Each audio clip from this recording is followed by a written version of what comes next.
नरेंद्र मोदी गुजरात में ही घेर जाएंगे और सारी सीटें अगर सबसे ज्यादा से ज्यादा सीटें कांग्रेस पार्टी को मिलेगी। और मेरा कहने की बात ये है कि लड़कियों की पढ़ाई के लिए मैंने हॉस्टल बनवाई, सामूहिक शादी करवाई, लोगों का प्रोटेक्शन का काम किया। तो वो काम हम लोकल बॉडी का चुनाव जाते और आपका एरिया लोकल बॉडी में कोई एरिया छोटा होता है। अब छोटा एरिया में काम कर सकती हो तो बड़े में भी कर सकती हो। લોકસભાની ચૂંટણીમાં આ વખતે કોંગ્રેસને એક સીટ મળી અને એ સીટ એટલે બનાસકાંઠાના ગેનીબેન ઠાકોર કે જેમણે આ વખતે જીત મેળવી છે અને જ્યારે એ જીત મેળવીને અત્યારે સાંસદમાં હોય કે પછી કોઈ પણ જગ્યાએ પોતાનું વક્તવ્ય આપે છે એ વક્તવ્ય પ્રભાવક રહે છે। એટલે હમણાં જ એક ઇવેન્ટ થઈ હતી અને એ ઇવેન્ટમાં ગેનીબેન ઠાકોરે હિન્દીમાં પોતાનું વક્તવ્ય આપ્યું હતું અને એટલું પ્રભાવક હતું કે લોકોએ એમને તાળીઓથી વધાવી લીધા। શું કહ્યું એમણે આ વક્તવ્યમાં સાંભળ્યા વિડીયોમાં। 41 सीट में आ गई है ना, 31 सीट में असेंबली में आ गई है। और इंडिया में नफरत पैदा करने का जो स्टार्टिंग हुआ वो गोधरा कांड से हुआ। आज वही इंसान देश के प्राइम मिनिस्टर है और वही गुजरात में आके बोलते हैं कि लोगों कांग्रेस पार्टी अगर उसका पीएम बनेगी, उसकी सरकार बनेगी तो तुम्हारी भैंस चोरा के ले जाएगी। आपने सुना होगा। तो देश का प्रधानमंत्री भैंस चोराने की बात करते हैं। अल्पसंख्यक लोगों का जो सारी सुविधाएं हैं, वो फैसिलिटी है, वो कांग्रेस पार्टी मुसलमानों को दे देगी। वो ऐसा प्रधानमंत्री नहीं बोल सकते। लेकिन उसका तो बोलने का तरीका आपने सुना होगा कि प्रधानमंत्री की जो लैंग्वेज है, एक क्राइम वाले नहीं बोलते, ऐसी भाषा देश के प्रधानमंत्री बोलते। और अभी सभी देशवासियों को पता चल गया है और हमारे लीडर राहुल जी ने तय किया है कि डरो मत। सारे लोग राहुल जी के साथ जुटे और वो डर से बाहर निकले।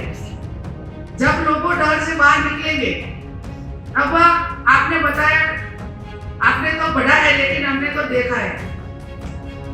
इसकी वजह से 30 सालों से गुजरात में कांग्रेस पार्टी की गवर्नमेंट नहीं बन रही है क्योंकि वो लोगों में नफरत पैदा कर रही है। और डेवलपमेंट होना चाहिए। शिक्षा की बात हो, हेल्थ की बात हो, रोजगार की बात हो, वो डेवलपमेंट के बारे में नहीं बोलते। सिर्फ हिंदू मुसलमान, हिंसा। और जहां भी हमारा जो डिस्ट्रिक्ट है नॉर्थ गुजरात, उसके बीच वाला ही डिस्ट्रिक्ट देश का पीएम का डिस्ट्रिक्ट है।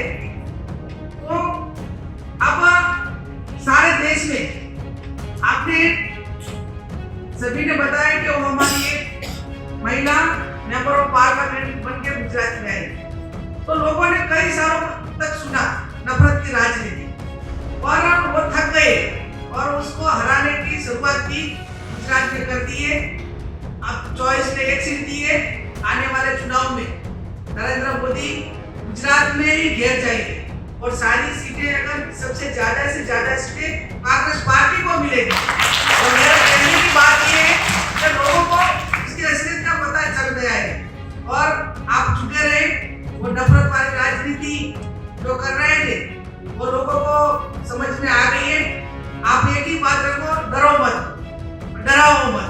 हम किसी से डरते नहीं, हम किसी को डराते नहीं है। और जो काम करते हैं इंसानियत की वजह से करते हैं। हमारा जो एक संविधान है, वो संविधान की वजह से हमारा देश चल रहा है। या कोई एक धर्म से नाम से नहीं चल रहा है। और धर्म की बात बता रहे, हिंदू की बात बता रहे। तो गुजरात में सारे देश में ढंडोरा पीटकर बता रहे हैं कि हमारा गुजरात मॉडल। तो आज भी गुजरात में एजुकेशन की कमी है, हेल्थ की कमी है, रोजगार नहीं मिल रहा है। आपने पढ़ा होगा कि सबसे ज्यादा जो स्टूडेंट है वो गुजरात से ही बाहर जा रहे हैं। क्यों? कि वहाँ अच्छी फैसिलिटी नहीं मिल रही। तो मैं एक ही बात बताना चाहती हूँ कि हम संविधान के रखने वाले हैं और आने वाले दिनों में सभी एमपी ने भी हाथ में संविधान रखकर कसम खाई। और जो मेंबर ऑफ पार्लियामेंट में संविधान लेके जाते हैं तो हमें जो करना है वो संविधान की वजह से करना है और डरो मत डराओ मत वो राजनीति करना है। मैं क्लास और मैं पूछना चाहती हूँ मैम यहाँ पे 95% मुझे लगता है जो हम शक्ति हमारी मेंबर्स कोऑर्डिनेटर्स सब लोग हैं हम लोग सब एक नॉन पॉलिटिकल पार्टी से हैं और हम सब एक साधारण परिवार से हैं मेहनत करके बिजनेस करके यहाँ तक पहुँचे हैं। तो जब हम पहली बार आएंगे तब हम नेक्स्ट सोचते हैं कि हम टिकट लेके हम लड़ने के लिए जाएंगे तो आप जब गए होंगे या आप हमें ऐसे कौन से 3 या 4 पॉइंट बताइए तो हमें भी ध्यान में रखने चाहिए इस साधारण परिवार में जैसे आप आए आगे ऐसे हम भी आप कभी लोकल बॉडी का चुनाव लड़ी या नहीं लड़ी? नहीं आप होंगे नहीं लड़ी। तो मैं तो पहले वही बताना चाहती हूँ कि पहले आप एमएलए का सोचती होगी, एमपी का सोचती होगी, लेकिन शुरुआत आपकी आप अगर लोकल बॉडी चुनाव से करेंगे तो आपका एक्सपीरियंस है वो बढ़ेगा और आपको समझ में आ जाएगी बात कि चुनाव में जाने से पहले और चुनाव जीतने के बाद क्या करना है और आगे बढ़ने के लिए क्या करना है। मैं डायरेक्ट मेंबर ऑफ पार्लियामेंट बन जाती तो मुझे पता नहीं चलता और जो लोगों ने मुझे चंदा दिया, मुझे 0 ग्राउंड में फंडिंग किया वो कई सालों तक 20 या 25 साल लोगों की मैंने सेवा की। मैंने बताया कि लड़कियों की पढ़ाई के लिए मैंने हॉस्टल बनवाई, सामूहिक शादी करवाई, लोगों का प्रोटेक्शन का काम किया। तो वो काम हम लोकल बॉडी का चुनाव जाते और आपका एरिया लोकल बॉडी में जो एरिया है छोटा होता है। आप छोटा एरिया में काम कर सकती हो तो बड़े में